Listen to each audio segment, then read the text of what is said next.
یہ منظر دیکھ کر وہ اس وقت تو خاموشی سے واپس اپنے کمرے میں چلا گیا، لیکن اگلے ہی دن اس نے نوکری چھوڑ دی اور دوبارہ کبھی یہاں کا رخ بھی نہیں کیا۔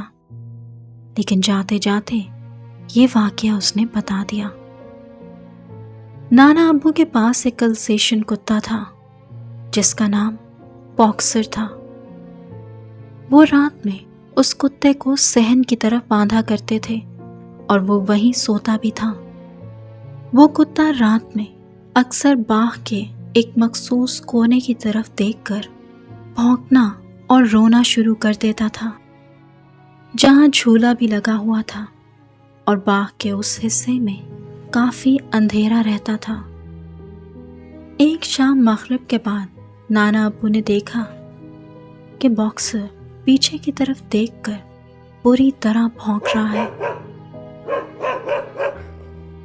جب نانا ابو نے وہاں روشنی ڈالی تو انہوں نے دیکھا کہ باغ کے پرانے درخت کے نیچے ایک نہیں بلکہ 10-12 سائے گول دائرہ بنا کر کھڑے ہیں، اور ان سب نے ایک دوسرے کا ہاتھ پکڑا ہوا ہے۔ نانا ابو یہ منظر دیکھ کر دنگ رہ گئے۔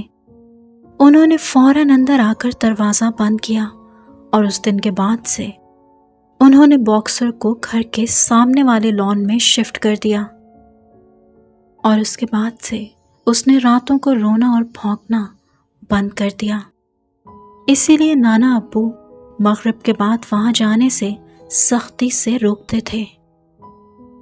اچھا، اکثر ایسا ہوتا تھا کہ اس گھر میں جب بھی کوئی مہمان رکنے آتا اور وہ گیسٹ روم میں ٹھہرتا تو پہلے تو انہیں صحیح سے نیند نہیں آتی تھی، اور اکثر نیند میں وہ ڈر جاتے تھے۔ ان کا کہنا تھا کہ انہیں نیند میں ایسا لگتا ہے کہ کوئی ان کا گلا دبا رہا ہے یا کسی نے انہیں زور سے تھپڑ مارا ہے۔ ایک مرتبہ نانا ابو کے ایک دوست وہاں رکے۔ وہ اسی گیسٹ روم میں ٹھہرے تھے جس کی ایک کھڑکی پچھلے صحن یا بیک یارڈ کی طرف کھلتی تھی۔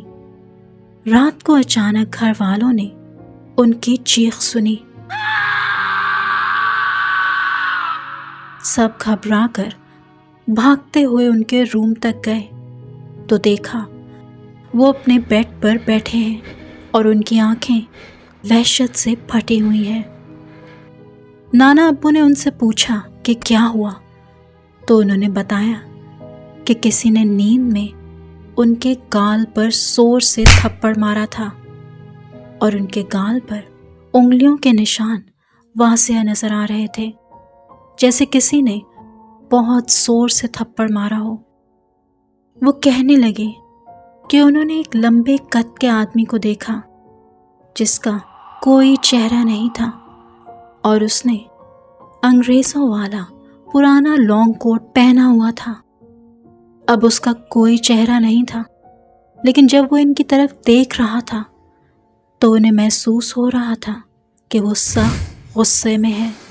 اور پھر ایک بھاری آواز آئی، یہاں سے نکل جاؤ۔ اور اس کے بعد وہ کمرے کی دیوار میں جا کر غائب ہو گیا۔ نانا ابو کے وہ دوست اتنا ڈر گئے کہ وہ اس رات وہاں رکے ہی نہیں، بلکہ ایک ہوٹل میں جا کر سٹے کیا، اور جب بھی انہیں نانا ابو سے ملنا ہوتا تو وہ گھر سے باہر ہی مل لیتے۔ یہ لانگ کوٹ والا آدمی ہمارے گھر آنے والے اکثر لوگوں کو دکھتا تھا، خاص کر وہاں کام کرنے والوں کو۔ ہمارے خان سامہ نے تو اسے اکثر گھر میں پھرتے دیکھا تھا۔ وہ ایک دیوار سے نکل کر دوسری سے غائب ہو جاتا تھا، مگر اس نے کبھی وہاں رہنے والوں کو کوئی نقصان نہیں پہنچایا تھا۔ لیکن شاید اس گیسٹ روم میں ٹھہرنے والے مہمانوں سے اسے کوئی خاص دشمنی تھی۔ گھر میں یہ واقعات اکثر ڈسکس ہوتے تھے، اور سب کو ایسا لگتا تھا کہ یہاں ایک سے زیادہ غیبی مخلوق رہتی ہیں۔ گھر کے اندر کچھ اور چیز ہے، یعنی وہ لمبے قد کا آدمی جس کی ٹہلنے کی آواز بھی رات کو سنائی دیتی تھی، اور گھر کے باہر یعنی صحن اور باغ والے حصے میں کچھ اور مخلوق رہتی ہے۔ میں بھی بچپن سے انہی واقعات کو سنتی آئی تھی، مگر ہم کزنز میں سے کسی کو کبھی کچھ دکھا نہیں تھا۔ لیکن پھر ایک رات سب بدل گیا۔ یہ گرمیوں کی ایک رات تھی جب ہمارا پورا خاندان نانا ابو کے گھر جمع تھا۔ سب لوگ اوپر کے فلور پر مصروف تھے اور باتیں کر رہے تھے۔ ہم کزنز نے سوچا کہ کیوں نہ نیچے جا کر ٹھنڈی کولڈ ڈرنک پی جائے۔ میں اور میری کزن ہینا دبے پاؤں نیچے کچن میں آئے۔ کولڈ ڈرنک پیتے ہوئے ہینا کی نظر کچن کے اس پچھلے دروازے پر پڑی جو سیدھا بیک یارڈ میں کھلتا تھا۔ ہینا نے مجھے کہا، فرح چلو نا باہر بیک یارڈ میں جھولا لیتے ہیں، کتنا مزہ آئے گا۔ میں نے ڈرتے ہوئے منع کیا، نہیں، نانا ابو نے منع کیا ہے اور رات کے 1 بج رہے ہیں۔ مگر وہ نہیں مانی۔ تم بہت ڈرتی ہو، سب اوپر ہے اس لیے یہاں خاموشی ہے۔ بیک یارڈ کی لائٹس بھی تو جل رہی ہیں، ڈرنے کی کیا بات ہے؟ اس کے اکسانے پر میں باہر چلی گئی۔ باہر نکلتے ہی ایک عجیب سی ٹھنڈک اور بھاری پن محسوس ہوا، اور مجھے یہ احساس ہونے لگا جیسے کوئی ہمیں اندھیرے سے دیکھ رہا ہو۔ ہم لوہے کے اس بھاری جھولے پر بیٹھ گئے۔ شروع میں ہم نے خود جھولے کو تھوڑا ہلایا، مگر اچانک جھولا تیز ہونے لگا۔ میں نے ہینا سے کہا کہ بس کرو، بہت تیز ہو رہا ہے، مجھے اترنا ہے۔ ہینا کے چہرے پر پسینہ تھا۔ اس نے لرزتی ہوئی آواز میں کہا، فرح میں جھولا نہیں ہلا رہی، یہ خود بخود تیز ہو رہا ہے۔ ہم نے جھولا روکنے کی بہت کوشش کی، مگر ایسا لگ رہا تھا جیسے کوئی اندیکھی قوت اس جھولے کو پوری طاقت سے جھٹکے دے رہی ہو۔ جھولا اتنا تیز ہو گیا کہ ہماری سانسیں پھولنے لگیں۔ ہینا نے خوف کے مارے رونا شروع کر دیا۔ میں نے چیخنے کی کوشش کی، مگر میری آواز میرے گلے میں ہی پھنس گئی۔ اسی دہشت کے عالم میں مجھے اپنے قاری صاحب کی بات یاد آئی۔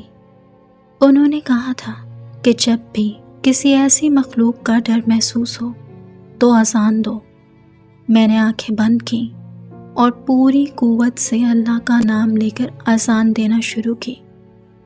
پہلی مرتبہ اذان دینے پر ایسا لگا جیسے کسی نے جھولے کو زور سے پکڑ لیا ہو۔ میں نے ہمت نہیں ہاری اور دوبارہ اذان دی۔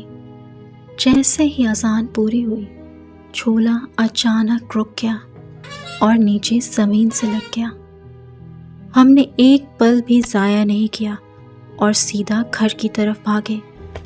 بھاگتے ہوئے ہمیں ایسا لگ رہا تھا جیسے کوئی کالے سے سائے ہمارے ارد گرد تیزی سے چکراتے پھر رہے ہیں۔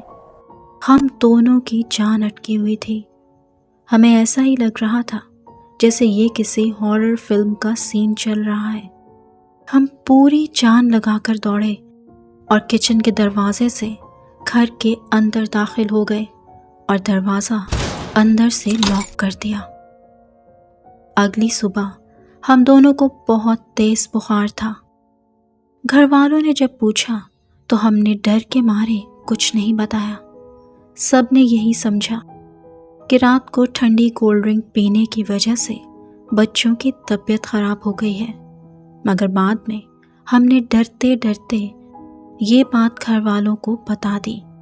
ہمیں پتہ ہی تھا کہ ڈانٹ تو ہمیں پڑنی ہے، مگر بتانا بھی ضروری تھا۔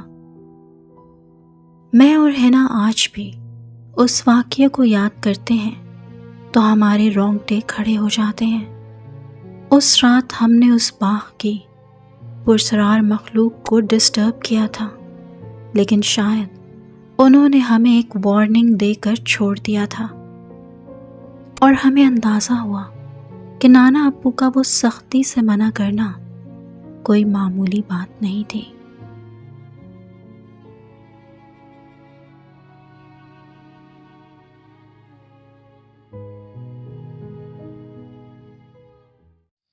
اگر آپ کو یہ کہانی پسند آئی ہو تو پلیز ویڈیو کو لائک ضرور کیجیے گا اور چینل کو سبسکرائب بھی کر لیجیے گا اور بیل آئیکن کو دبانا نہ بھولیے گا۔ ملتے ہیں اگلی ویڈیو میں کچھ اور نئی ہارر سٹوریز کے ساتھ۔ ٹل دین بائے بائے اینڈ اللہ حافظ۔